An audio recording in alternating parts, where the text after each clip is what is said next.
pessoal, tudo bem? Hoje a gente está aqui em mais um Medicina Sem Edição e hoje a gente tem a participação aqui do Dr. Rodrigo Gonçalves. Tudo bem, pessoal? Sou Rodrigo Gonçalves, sou cardiologista, bem-vindos ao Medicina Sem Edição e hoje eu tenho um convidado mais que especial, um amigo de longa data, o Rodrigo Nascimento. Ele é cardiologista também, ele é especialista em medicina farmacêutica pelo King's College. Prazer falar contigo, bem-vindos aí ao nosso Rodrigo. estúdio. Obrigado pelo convite.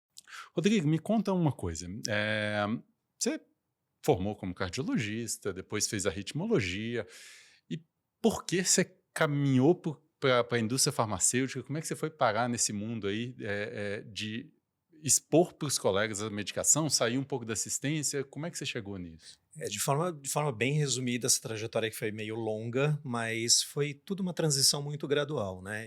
Como você falou, eu fiz medicina, cardiologia e fui fazer arritmologia, eletrofisiologia invasiva. Tinha formado, estava na assistência trabalhando com isso. Fiquei aí uns 10, 12 anos trabalhando nisso, até que no hospital onde eu trabalhava surgiu a oportunidade de migrar para a diretoria do hospital, para a parte administrativa. Só que eu não tinha a menor ideia, como médico você também sabe que a gente não aprende absolutamente nada sobre administração na faculdade. Eu sabia ser médico no formato tradicional e mais nada. Até na ocasião eu falei, olha, eu não sei nem o que responder, se eu quero, se eu não quero, porque eu nem sei o que faz, né? Não sei nem se é bom e como faz. E aí lá me deram uma ideia, falaram assim, olha, por que você não vai para fazer um curso um MBA de gestão e administração em negócios de saúde? Tinha um MBA nessa época, na GV. Eu achei a ideia bacana, falei, uma ótima oportunidade, vai que eu goste e pode ser uma outra porta. Adorei o curso. Um ano depois, na metade do MBA, já tinha ido para a diretoria do hospital, trabalhando como gerente médico desse hospital. Legal. E é interessante esse ponto, e isso acontece bastante na carreira do médico. Ele começa a virar um médico bom, e as pessoas entendem, ele vai ser diretor do hospital, qualquer cargo de gestão.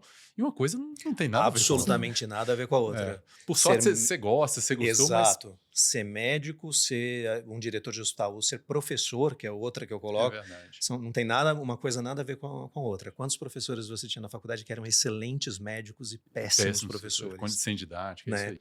E aí foi. O que eu acho que foi muito bacana para mim, que é um pouco diferente normalmente do que acontece, é que eu consegui não ter que optar sim ou não. Porque normalmente as pessoas têm que largar a assistência e ficar só na parte administrativa. Eu consegui fazer isso de forma transicional. Eles me ofereceram ficar uma parte do meu período na assistência, como eletrofisiologista, e a outra parte do período na administrativa. O que foi muito bacana, porque aí eu pude ir vendo o que eu gostava mais e tomar as decisões de uma forma mais tranquila.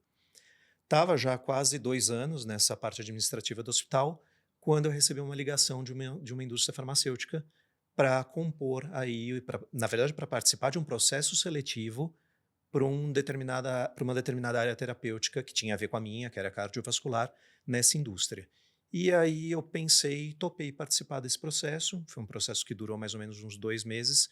E aí no final desse processo eu estava aprovado e aí eu tive que escolher, né? E aí eu fui para a indústria e comecei minha carreira na indústria, que já estou há quase 9 anos. E aí, Rodrigo, você entrou com qual cargo? Você é MSL, gerente? Eu era gerente médico de produto. Você já chegou como gerente médico? Gerente então. médico Legal. de produto. E eu vejo alguns colegas médicos que estão, principalmente os que estão começando na indústria, eu acho que talvez até por um medo de pular de cabeça, de largar assistência, que fazem as duas coisas meio que simultâneo. Então, tenta manter um consultório com a indústria, e eu vejo que, assim, é complexo isso, difícil, né? Muito complexo. Eu tentei fazer isso, não o consultório, como eu fazia parte Hospitalar, de eletrofisiologia, eu acabei mantendo os procedimentos. Tá. A gente trabalhava numa equipe, então você tinha o arritmologista clínico, os eletrofisiologistas, então eu peguei e deixei os pacientes do ponto de vista de consultório com uma colega e eu ia só para os procedimentos no hospital, que não atrapalhava muito o meu dia a dia, porque você lembra que eletrofisiologia sempre entra em sala quando a hemodinâmica sai. É sempre horário ruim, à noite, fim À de noite, semana. nunca entrava em sala antes das 7 horas da noite. Então já tinha acabado o meu dia como gerente médico na indústria. Eu mantive isso durante um tempo, até a pandemia, para ser mais específico, só que aí realmente ficou muito difícil conciliar e aí eu acabei optando por ficar só na indústria. Sim. E aí, vendo sua carreira na indústria, foi para uma diretoria Latam, foi pegar outros países e eu imagino que até isso o fuso horário fica complexo, porque 7 horas da noite aqui, ainda alguns países de Latam É, ainda são 2 horas a menos, né? eu fui, na verdade, meu foco era América Latina, né, que já tem diferenças de fuso horário. Se você pega, por exemplo, Brasil e México, são 3 horas de diferença. Então, eu nunca podia marcar uma reunião para mim às 7 da manhã, que era quatro Sim, da manhã para 4 da manhã eles. lá. E aí a gente acabava também lidando com o que a gente chamava de mercados emergentes. Ásia, Oriente Médio, outros países. E aí complica muito mais, porque aí você está falando de um fuso horário de 12 horas, né? Então, coordenar isso, às vezes, era complicado. Eu já cheguei a dar treinamento das 11 da noite à 1 da manhã, Super gostoso. porque eu tinha que pegar os países de Sim, outros fusos. sim. Mas, e aí eu acho que é isso, né? Você, para se sentir mais seguro, se puder transicionar dessa forma mais lenta e gradual, vale a pena. Mas chega uma hora que precisa decidir aonde vai ficar para você conseguir se dedicar 100%, né? Sim. E pensando nessa sua experiência Latam, eu sei que você teve uma carreira que acabou te levando para alguns lançamentos, algumas Sim, coisas de sim, Latam, e eu imagino que para isso você se envolveu muito em regulatório, em aprovação de medicação. sim. Como é que é essa experiência? Como é que é fazer isso do Brasil? O Brasil é o melhor lugar para estar para isso, ou seria melhor estar no México? Como é que você vê isso? É um mundo à parte, né? Um mundo fora da medicina, que está totalmente ligado a ela, mas que é à parte. Você tem que aprender muita coisa nova que a gente, no dia a dia, como médico, não está acostumado a ver, né? Eu acho que no exercício da medicina a gente tem muito, sabe prescrever, para que serve, qual é a dose, fez a receita, a gente tem na cabeça que tudo bem, o paciente está medicado.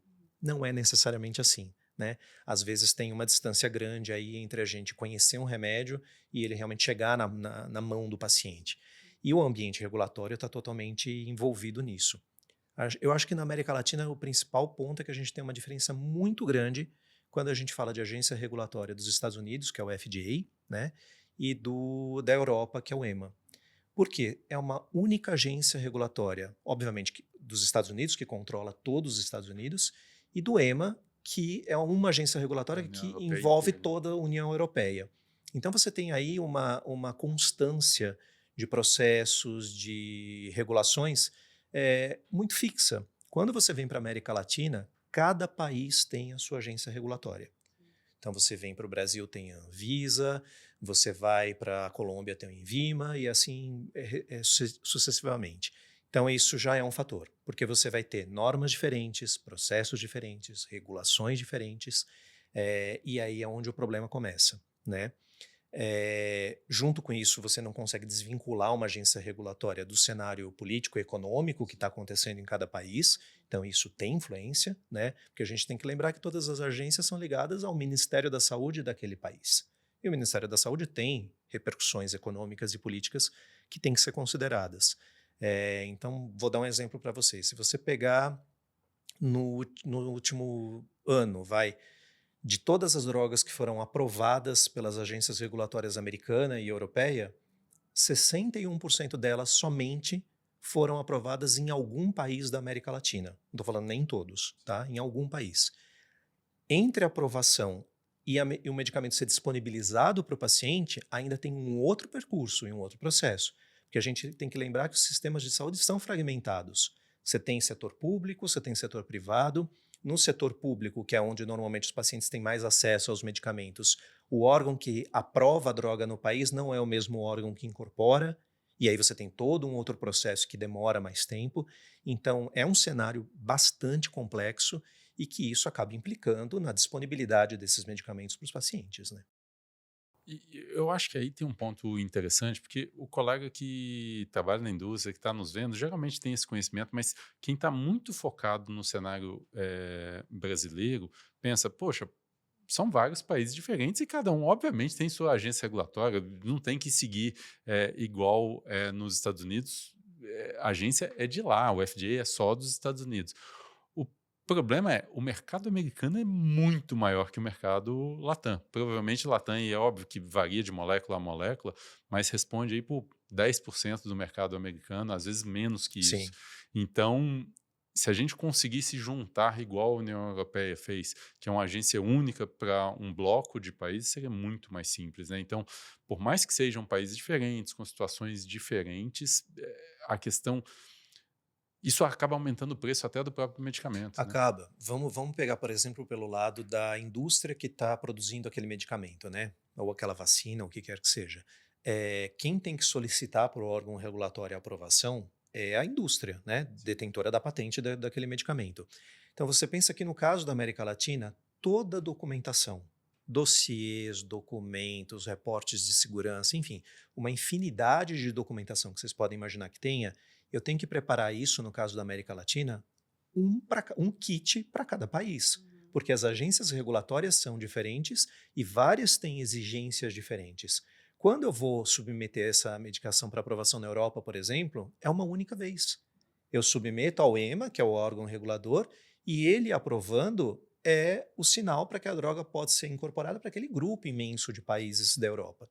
Então, quando você traz isso para a América Latina, tendo toda essa heterogeneidade de documentação, inclusive, que você tem que submeter, isso aumenta tempo, isso aumenta custo, isso aumenta muita coisa envolvida, né? Mas é totalmente dependente do fator estrutural de cada um desses países, né? Também, E sim. é por isso que acaba tendo uma disparidade tão grande, né? Quando a gente olha Estados Unidos, Europa versus Brasil, Latam como um todo, É. certo? E também é aquilo que eu falei no início, aprovar não significa ter acesso a, né? Disponibilizar, né? Disponibilizar. Então, isso é uma coisa bastante complicada. E aí, um exemplo para vocês, por exemplo, o Brasil. O Brasil é um país que aprova relativamente rápido quando a gente compara com outros países da América Latina, tá? O tempo de aprovação. A Argentina, por exemplo, ela disponibiliza mais rápido. Às vezes ela demora um pouco mais para aprovar, mas uma vez aprovado, é incorporado e disponibilizado no setor público mais rápido.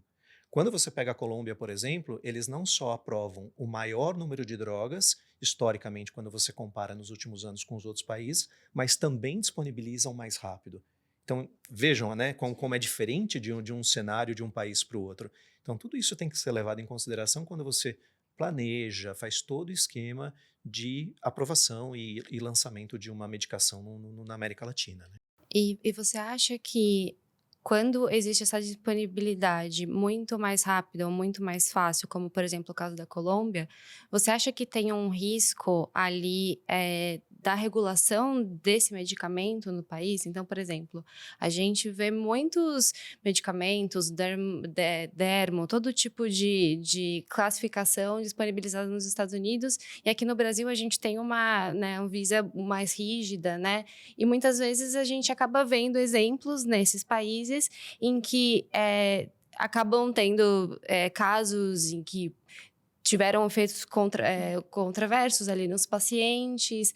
Você acha que isso tem uma interferência muito grande, esse tempo da aprovação, na disponibilidade ali do medicamento no país? Você acha que isso interfere de alguma Eu forma? acho que nessa questão, né, dos efeitos e do que você vai visualizar depois não interfere tanto, porque assim, a partir do momento que foi decidido ser aprovado, todas as fases de pesquisa clínica já foram cumpridas, né? Lógico, a gente ainda não conhece tudo sobre aquele É um medicamento, pós-marketing, né? né? Vai ter toda aquela fase de pós-comercialização, de pós-marketing, que o medicamento continua sendo estudado, por isso que os reportes de farmacovigilância são tão importantes, né? Sim. Porque coisas que talvez você não tenha visto antes, pode ser que apareçam depois. Só que isso é a ínfima parcela, porque a gente faz pesquisa clínica hoje com estudos em muitos centros, em países diferentes, com milhares e milhares de pacientes envolvidos.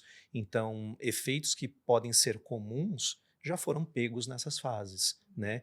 E aí a regulação, na verdade, o processo regulatório não interfere com a performance ou de efetividade, ou de eficácia, ou de segurança da droga, né? É mais uma questão mesmo de ter a droga disponível ou não naquele país e que ela consiga chegar na mão do paciente, né?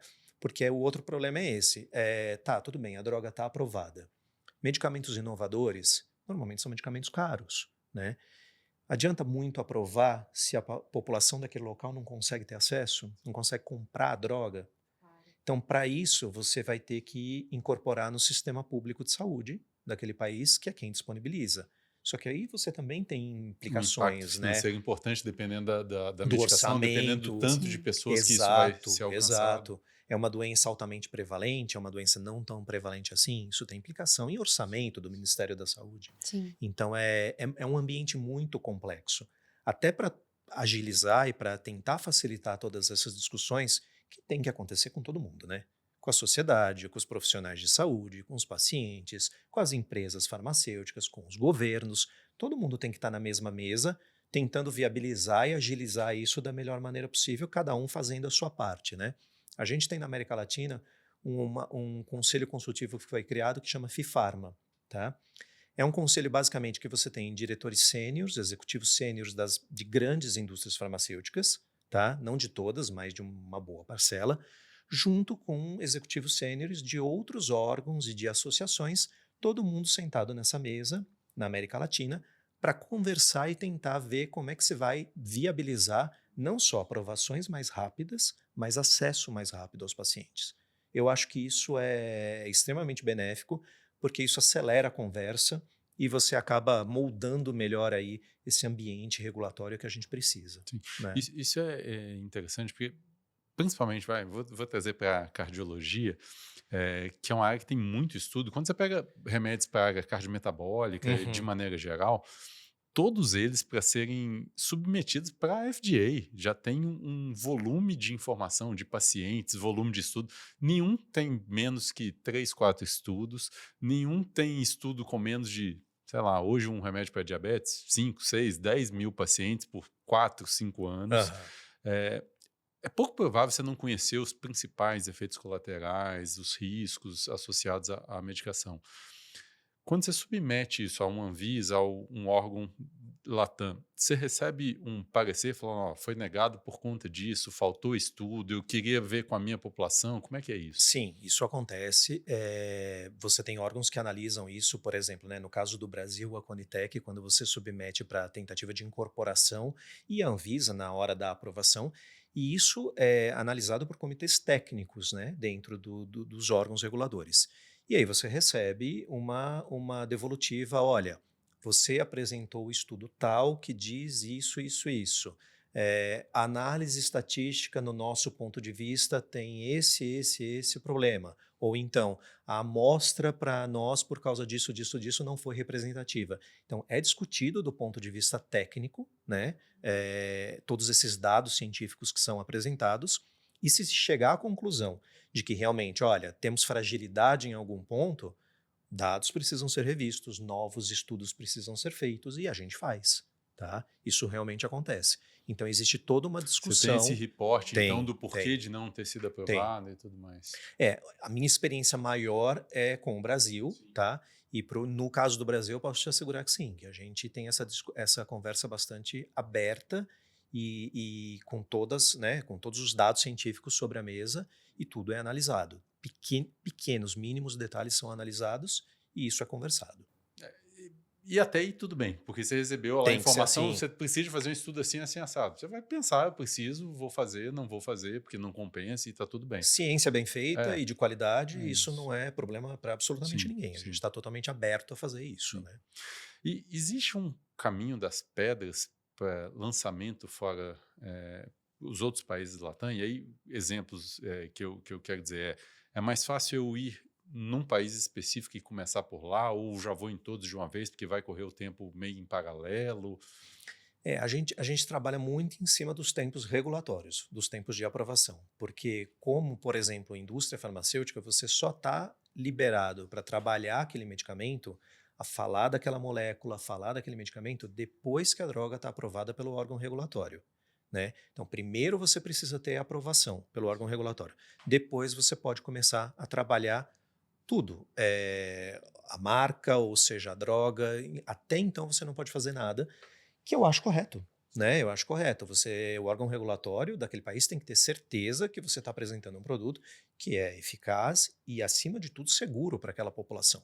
Então, você só vai estar liberado para fazer isso a hora em que essa aprovação acontecer. Então, por conta disso, a gente trabalha meio que em cima do tempo regulatório. Se o país X aprovou antes do que o país Y, a gente vai trabalhar no país X primeiro. Tá? A gente segue meio que o calendário regulatório também na hora dos lançamentos. Isso acaba impactando nossa vida aqui, né? A Bia cuida da nossa divulgação aqui, do marketing, e muitas vezes acaba nos ajudando muito na divulgação dos conteúdos educacionais que a gente faz para as farmas em Latam. E aí é uma baita dificuldade. Ó, no México pode ter essa indicação porque já está liberado, mas na Colômbia não. Na Colômbia pode ter isso, mas no Peru não. Tem que ter o regulatório de cada Anvisa local lá, em cada número. E é difícil até a distribuição disso, né? E você tocou num ponto importante. Não são raros os casos, nem poucos os casos, em que, por exemplo, os órgãos regulatórios aprovam as bulas de uma forma ligeiramente diferente entre elas. Então, coisas que você pode falar no Brasil, você não pode falar necessariamente no México, na Colômbia. Lembre-se, América Central, que são 8, 9, Vários 10 principais países, e cada um tem sua regulação diferente também. Então, isso torna todo esse ambiente muito complexo. Eu trabalhei com um lançamento, por exemplo, relativamente recente, em que a medicação foi sendo aprovada um a um. Aprovou-se no Chile, depois aprovou-se na Argentina, e aí foi para o México, e aí foi em alguns países da América Central. Brasil ainda nem aprovou. Então, isso é muito complexo do ponto de vista de lançamento, e aumenta o custo também, né? Porque as ações, as atividades que eu poderia fazer uma vez só, englobando todo mundo, eu não consigo, eu tenho que fazer um por um. E aí isso aumenta o custo de lançamento, né? Então é complexo. E tem que ter um cuidado, né? Porque a informação, ela tá chegando, né, nos outros países, né? Então, Sim. acredito que acaba acontecendo muitos questionamentos, né? De, pô, principalmente nos países latam, né? Os falantes A mesma de espanhol. língua, né? Exato, a informação tá chegando ali, né? Como que existe um cuidado ali extra, né? Para que essa informação não chegue errado e a pessoa naquele determinado país parta do princípio que ela pode utilizar o produto da mesma forma que no outro Perfeito. ali, né? Olha como isso pode complicar a sua vida como médico também, Rodrigo. Vamos supor, você tem um medicamento lançado na Argentina e não tem no Brasil. A informação corre, como você Exato. falou. Os pacientes E hoje... olha que a gente está um pouco mais blindado, porque é outra língua, mas Latam... Exatamente, a informação corre, e hoje a gente está na era da informação, Sim. onde um clique acessa qualquer coisa em 5 segundos. Sim. Né? O paciente sai do seu consultório, ele sabe que esse medicamento está disponível, você avisa ele que não tem no Brasil, só que ele viaja para Buenos Aires e ele compra o medicamento lá. Ou ele pede para alguém de lá comprar, que é amigo da família que ele conhece. E aí ele volta dessa viagem, ele vai para o teu consultório, ele fala, Rodrigo, eu estou tomando isso aqui. Como que você prescreve? É um medicamento que não está aprovado no seu país. Você pega um exemplo entendeu? bom, você pega os GLP-1s aí que estão na moda e que você pega o estudo, febre, você né? vê que tem benefício para aquele paciente, ele tem Perfeito. indicação e tudo mais. Ele foi para os Estados Unidos, ele comprou uma canetinha, ele voltou. O que você faz É como isso. médico? Você não pode prescrever uma medicação que não está aprovada no seu país, né? É responsabilidade Sim. do médico isso. E aí você cria-se aí um problema, né? Porque você tem, como você falou, estudo provando, a indicação estaria precisa, esse paciente provavelmente se beneficiaria dessa medicação, só que naquele momento você ainda não pode prescrever porque ela não está aprovada e não está comercializada no seu país. Então percebam, o ambiente, a questão regulatória e de acesso, ela é muito ampla.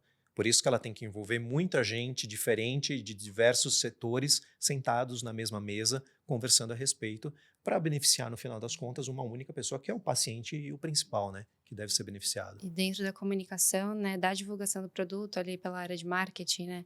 Como defender, né? Como tentar minimizar ao máximo os riscos para que essa comunicação não chegue onde não deveria chegar e, né, com toda a questão regulatória, e um país foi e outro não. Sim. Como que você protege, né? Sim. Você tem algum exemplo para contar para a gente, Rodrigo, de alguma forma que você já viu algum gerente de produto, algum gerente de marketing tentando proteger ali de alguma forma essa divulgação em outros países, por exemplo, Latam? Isso é um ambiente muito regulado, né? A forma que a indústria faz a promoção dos medicamentos e dos seus compostos, isso é uma coisa extremamente regulada. A gente tem regras muito precisas e muito supervisionadas, ao contrário do que muita gente acha, né? Por vários motivos. Primeiro, os próprios órgãos fiscalizadores ficam realmente em cima. Segundo, que existe também uma fiscalização, vamos assim dizer, entre indústrias, né? Sim. Porque às Quem vezes tem eu tenho... Interpharma acaba... E a Sim. Interpharma está no meio regulando tudo isso, que eu acho extremamente saudável. Então, por exemplo, às vezes eu sou da empresa X, você é da Y, e nós temos produtos que, entre aspas, competem pelo mesmo cenário, né? Eu não vou ver algo errado ou cientificamente não comprovado ou que não é bem assim que você esteja falando e vou ficar quieto.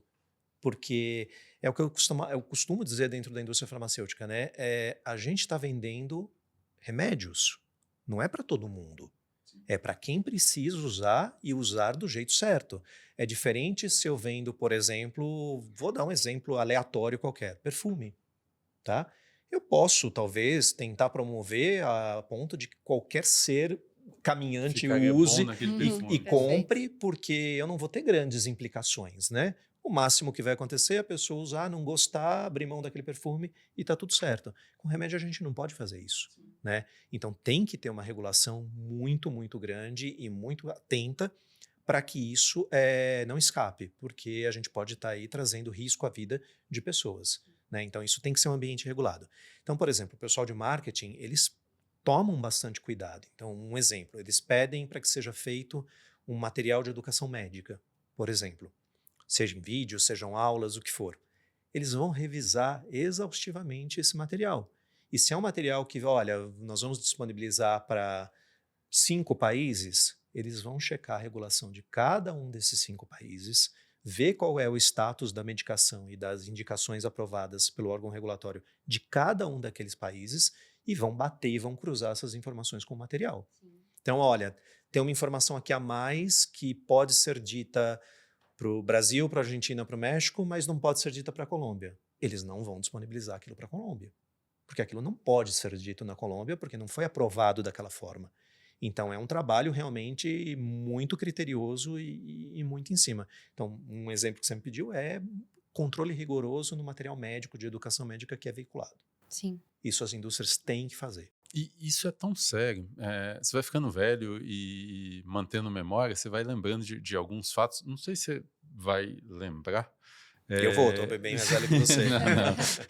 Mas em 2007 foi lançada uma medicação, um inibidor canabinoide para Uhum, emagrecimento. uhum.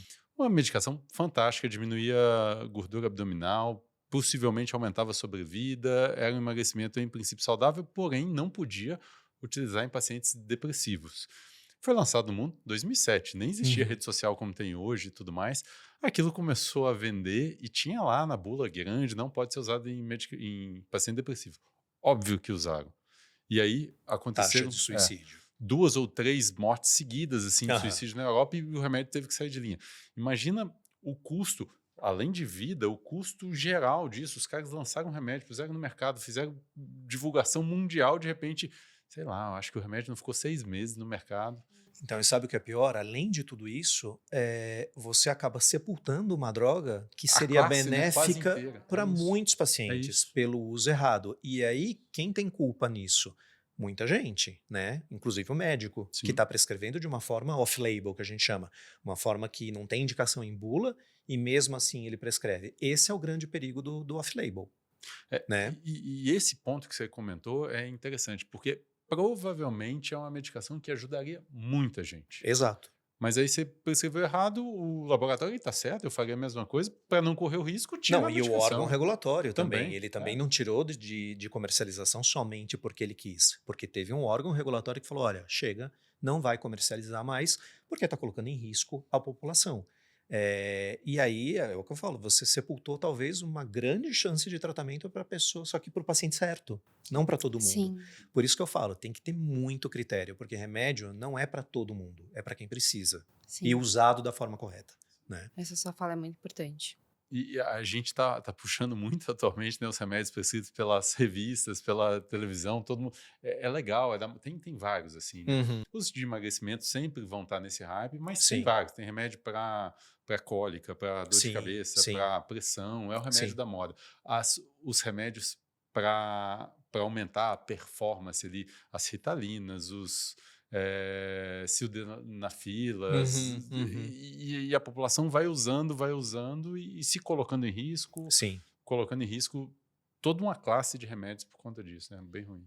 Eu já ouvi algumas vezes assim, mas você não pode esquecer que alguns remédios se tornaram super benéficos para determinada situação e a observação veio do uso off-label. Sim, porém não do uso off-label Em massa, né? indiscriminado, em massa. Veio de um possível uso off-label, porque você sabe, né? A gente quando está no consultório, na frente do paciente, tem horas que você tem que tomar algumas decisões. Né? O paciente está na sua frente, ele tem uma patologia, ele precisa ser tratado. E você, como médico, em comum acordo com ele, vai ter que chegar a uma decisão do que fazer.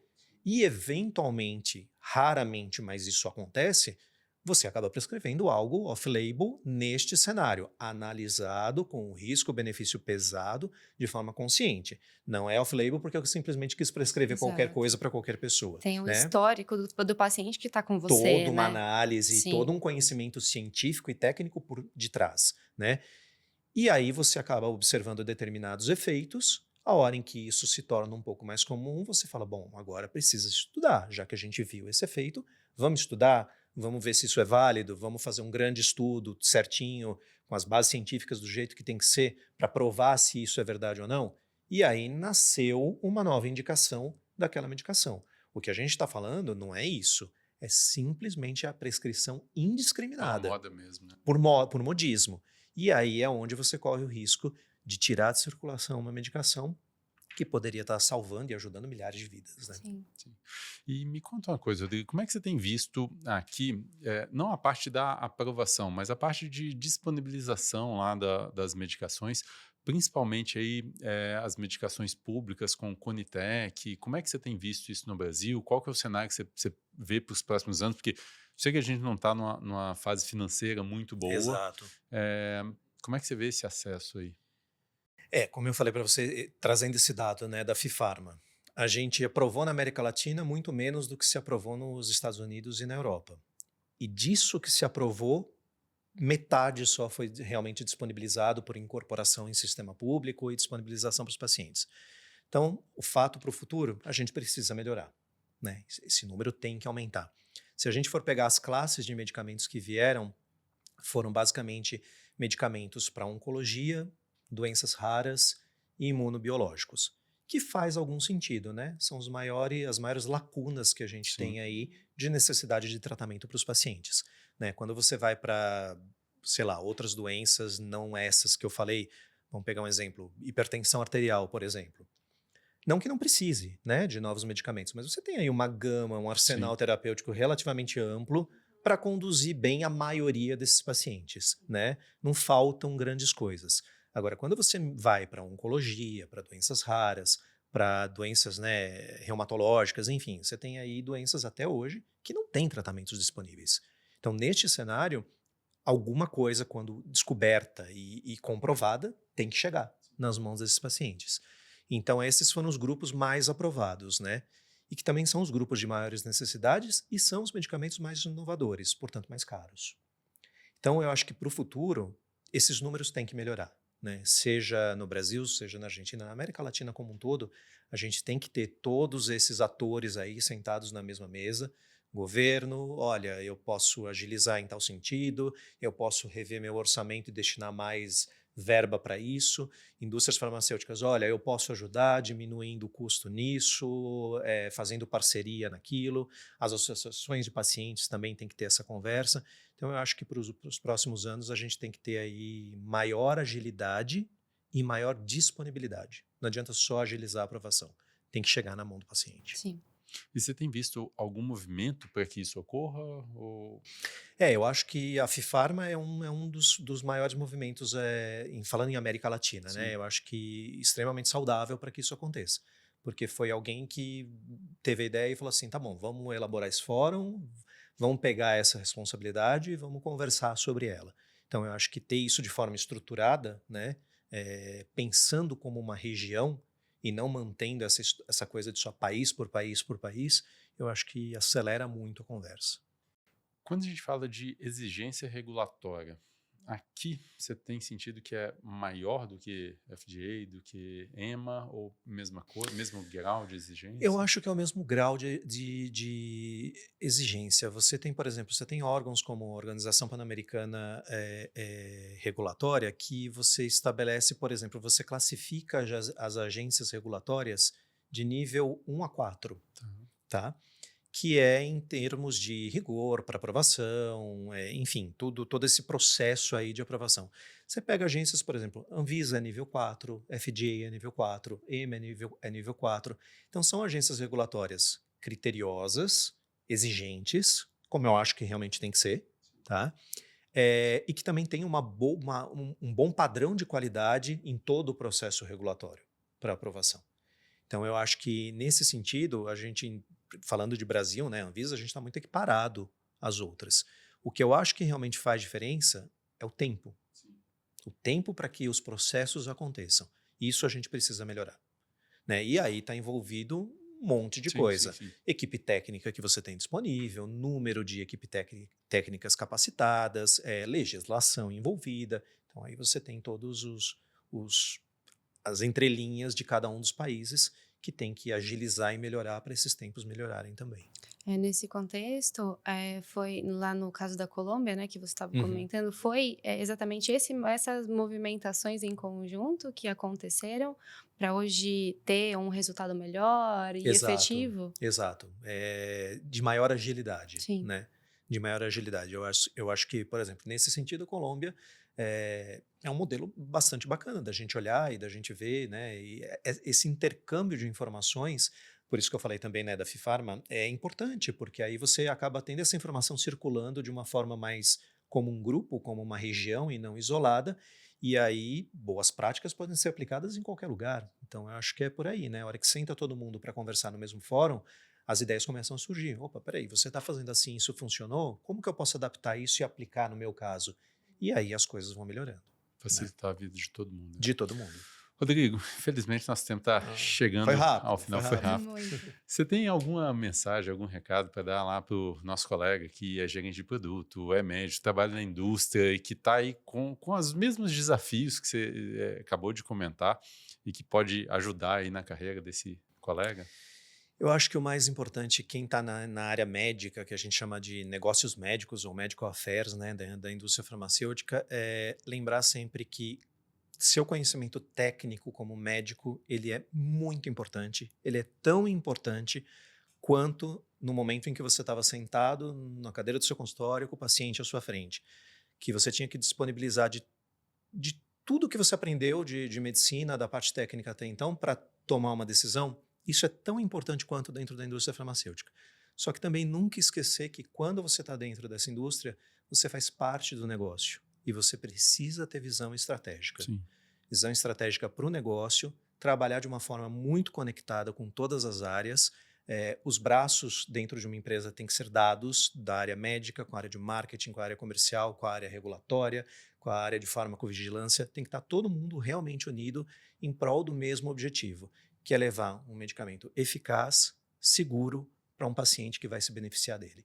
Então, lembrar que seu conhecimento técnico continua, a sua função primordial, que é melhorar ou salvar vidas, continua, só que você tem que ter pensamento estratégico e tem que trabalhar de forma unida com todas as áreas. Isso é legal, você pensar que você não tem um impacto em uma pessoa, que é aquele seu paciente, você tem um impacto populacional gigante, né? Exato. As decisões que você muitas vezes ajuda a tomar, elas não vão impactar um paciente, mas milhares ou milhões deles. E isso é muito gratificante, porque o seu raio de ação ele pode ser muito amplificado quando você trabalha nesta ponta da medicina, que é a indústria farmacêutica. Pessoal, queria de verdade agradecer por quem chegou até aqui no nosso episódio. Rodrigo, muito obrigado pela sua participação. Obrigado pelo convite. Ótima conversa. Se gostaram do nosso bate-papo, por favor, deixe seu like, compartilhe esse episódio, se inscreva no nosso canal, ative os sininhos de notificações aí e obrigado por ter assistido mais um Medicina Sem Edição. Tchau, pessoal.